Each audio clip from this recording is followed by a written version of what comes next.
Penerbangan operasional taktis menghancurkan tenaga kerja dan peralatan militer di 96 distrik serta pos radar lapangan di wilayah Konstantinovka, di wilayah Kharkov dalam sehari Kamis 23 Juli. Juru bicara Kementerian Pertahanan Rusia Igor Konashenkov menerangkan serangan udara, rudal, dan artileri telah menggugurkan 650 nasionalis Ukraina beserta 17 tank dan kendaraan tempur lapis baja lainnya. Serta 3 kendaraan tempur sistem peluncuran roket ganda SMARS dan 17 kendaraan khusus dihancurkan dalam sehari. Senjata presisi tinggi Angkatan Udara Rusia di wilayah Mykolaiv menghancurkan 49 tank dengan bahan bakar untuk peralatan militer Ukraina. Juga 50 sistem peluncuran roket ganda yang terletak di hanggar kendaraan tempur termasuk buatan Amerika dan Eropa. Pada siang hari, senjata presisi tinggi dari Angkatan Udara Rusia juga menghantam tingkat pangkalan untuk perbaikan kendaraan lapis baja di wilayah Mykolaiv. Gempuran rudal mengerikan dari artileri militer Rusia telah menghancurkan puluhan tank lapis baja dan menggugurkan 650 tentara Ukraina. Hancurkan gudang rudal bantuan AS, serangan Rusia tewaskan 150 tentara Ukraina. Pasukan Rusia terus menyerang fasilitas militer strategis milik militer Ukraina. Akhir pekan lalu, Kementerian Pertahanan Rusia melaporkan bahwa rudal laut jarak jauh kaliber presisi tinggi di wilayah pemukiman Kharkiv, wilayah Ternopil, menghancurkan gudang besar sistem persenjataan yang dikirim negara barat. Persenjataan yang hancur antara lain rudal anti-tank, sistem rudal anti-pesawat portable, dan peluru artileri untuk sistem senjata yang dipasok ke rezim Kiev dari Amerika Serikat dan negara-negara Eropa. Adapun selama sehari terakhir, rudal berbasis udara presisi tinggi menghantam 2 pos komando dan 15 area konsentrasi tenaga kerja dan peralatan militer angkatan bersenjata Ukraina. Serangan itu menghancurkan peluncur sistem rudal anti-pesawat Buk M1 di dekat desa Barovenkovo, di wilayah Kharkiv, stasiun radar kontrol di wilayah Slaviansk di Donetsk, radar untuk mendeteksi dan melacak target sistem rudal anti-pesawat S-300 di wilayah Kharkov, serta 2 baterai sistem peluncuran roket ganda di distrik Zanovka di Luhansk dan Donetsk. Sementara itu, penerbangan taktis militer Rusia menghantam 3 pos komando dan 25 area konsentrasi tenaga kerja dan peralatan militer. Akibat serangan udara, lebih dari 150 nasionalis, 6 tank, 5 artileri lapangan, dan 10 kendaraan khusus hancur. Pesawat tempur Rusia juga menembak jatuh 2 pesawat Su-25 Ukraina di wilayah Raigorodok dan Karkaskoye di Republik Rakyat Donetsk. Sedangkan sistem pertahanan udara Rusia menembak jatuh 1 pesawat Su-25 Angkatan Udara Ukraina di daerah Dolgenkoye di wilayah Kharkiv, termasuk 8 kendaraan udara tak berawak Ukraina. Pasukan roket dan artileri menghantam 248 area konsentrasi tenaga kerja dan peralatan militer Angkatan Bersenjata Ukraina, 21 pos komando, serta 37 posisi tembak unit artileri Angkatan Bersenjata Ukraina. Secara total, sejak awal operasi militer khusus, 201 pesawat, 130 helikopter, 1188 kendaraan udara tak berawak, 338 sistem rudal anti-pesawat, 3514 tank, dan kendaraan tempur lapis baja lainnya. 508 instalasi sistem roket peluncuran ganda, 1.870 artileri, lapangan senjata dan mortir, serta 3.570 unit kendaraan militer khusus Ukraina hancur. Pencarian korban atas peristiwa penyerangan sebuah pusat perbelanjaan menggunakan rudal di kota Kremekuk, Ukraina pada Senin 27 Juni masih terus berlanjut. Sebanyak 36 orang masih dinyatakan hilang, sementara korbannya ditemukan tewas dilaporkan terus meningkat.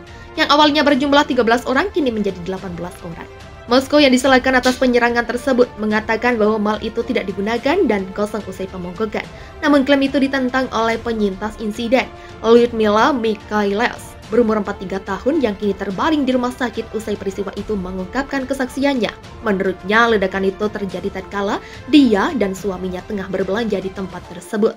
Di lain pihak, petugas pemadam kebakaran masih tampak kelelahan duduk di tepi jalan usai semalaman berjuang melawan kobaran api dan mencari korban selamat. Alexander, salah satu petugas di lokasi, membasahi wajahnya dari botol air di bangku. Dia mengatakan timnya telah bekerja sepanjang malam untuk memunguti puing-puing, tetapi hasil nihil. Para kerabat dari orang yang masih dinyatakan hilang berbaris pada Selasa di sebuah hotel di seberang jalan dari runtuhan pusat perbelanjaan, di mana petugas penyelamat telah mendirikan sebuah pos. Wakil Duta Besar Rusia untuk PBB Dmitry Polyansky mengatakan di Twitter bahwa tuduhan atas serangan itu adalah bentuk provokasi dari Ukraina sebelum perhelatan KTT NATO. Dia mengatakan itu tanpa disertai bukti, menurut Al Jazeera. Sementara itu, Kementerian Pertahanan Kemhan Rusia mengatakan mereka telah menembakkan rudal ke depot senjata di Kremekuk. Kementerian tidak menyebut sasaran terhadap fasilitas publik. Menurut mereka, ledakan amunisi yang menyebabkan kebakaran di pusat perbelanjaan terdekat. Kementerian Pertahanan Rusia membantah keras tuduhan bahwa pasukan militer Rusia telah menghujani pemukiman sipil Ukraina dengan serangan rudal. Bantahan ini dibuktikan dengan tindakan bombardir hingga menghancurkan pabrik rudal militer Ukraina. Pasukan Angkatan Bersenjata Federasi Rusia melancarkan serangan dahsyat ke Kiev pada Minggu 26 Juni 2022 pagi waktu setempat. Serangan itu diklaim militer Ukraina telah membantai banyak penduduk sipil. Informasi inilah yang membuat Rusia murka, sebab Rusia memiliki data bahwa serangan itu sama sekali tidak ditunjukkan kepada target pemukiman dan fasilitas sipil. Serangan pada Minggu pagi itu menyasar sebuah pabrik pembangunan rudal Angkatan Bersenjata Ukraina yang sudah diintai sejak April 2022 lalu. Pemerintah Rusia memastikan laporan yang menyebut bahwa negari beruang merah telah membantai warga sipil adalah palsu.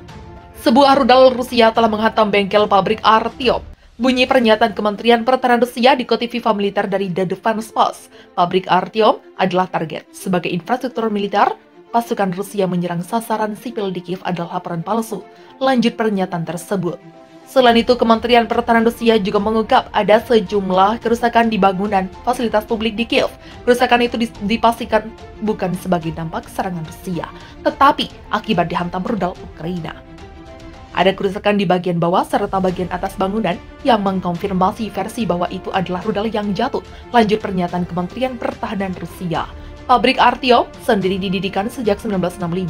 Pabrik yang memproduksi rudal dan roket ini adalah perusahaan industri yang dikendalikan penuh oleh pemerintah Ukraina di bawah perusahaan induk Ukroboronprom. Ratusan tentara bayaran Ukraina kabur kocar-kacir diburu pasukan Rusia. Konfrontasi bersenjata antara pasukan militer Rusia yang didukung kelompok separatis Republik Rakyat Luhansk di wilayah sipil Donetsk semakin memanas. Kabar terbaru muncul, unit militer Rusia dan LPR berhasil memukul mundur ratusan tentara bayaran Ukraina. FIFA militer melaporkan dalam berita sebelumnya. Ribuan tentara Ukraina sudah berhasil dipojokkan kedua wilayah di Severodonetsk, Zolotoye, dan Gorskoye. Di antara 2.000 tentara Ukraina yang terperangkap, ada puluhan tentara bayaran yang juga mengalami nasib yang sama. Kemudian pasukan Muslim, Chechnya, juga mengklaim telah berhasil merebut bandara Severodonetsk dan pabrik Azot yang menjadi benteng terakhir pasukan Angkatan Bersenjata Ukraina di wilayah ini. Kemajuan pasukan Angkatan Bersenjata Federasi Rusia dalam pertempuran kembali terbukti. Ratusan tentara bayaran asing yang dibayar Ukraina kocar-kacir kabur menghindari pasukan Rusia. Kabar ini dikonfirmasi oleh pejabat Kementerian Dalam Negeri Republik Rakyat Luhansk, Vitaly Kiselev. Kiselev menyebut ratusan tentara bayaran asing kabur ke wilayah Solidar, Kramatorsk, dan Pavlograd. Mereka mencoba melarikan diri dari Lysychansk dalam kelompok kecil Kesil, Solidar, dan Kramatorsk. Sementara tentara bayaran melarikan diri lebih jauh ke Pavlograd, ujar Kiselev, dikutip FIFA militer dari kantor berita Rusia TASS. Kiselev juga memberikan rincian dari mana para tentara asing itu berasal. Ada sejumlah tentara bayaran berasal dari Polandia dan bekerja di sebuah perusahaan militer swasta. Sayangnya Kiselev tidak memberikan angka personel dari Polandia. 37 orang tentara bayaran dipastikan berasal dari Inggris, sementara ada 64 orang tentara bayaran dan dari Amerika Serikat dan 21 orang lainnya dari Prancis. Data ini diungkap Kiselev didapat dari laporan penduduk Lysychansk. Beserta data berasal dari proses pengintaian, Lysychansk ada tentara bayaran Polandia dari perusahaan militer swasta, 37 orang Inggris, 21 orang Prancis, dan 64 orang Amerika. Angka itu diketahui dari data pengintaian awal dan laporan yang masuk dari penduduk setempat, kata Kiselev. Warganet Rusia ungkap keanehan kebakaran mal Ukraina yang kena rudal. Akun Russian White Institute di Twitter membuat analisis tentang peristiwa terbakarnya pusat perbelanjaan di Kremenchuk yang diklaim Presiden Ukraina Volodymyr Zelensky sebagai dampak dari hantaman rudal Rusia.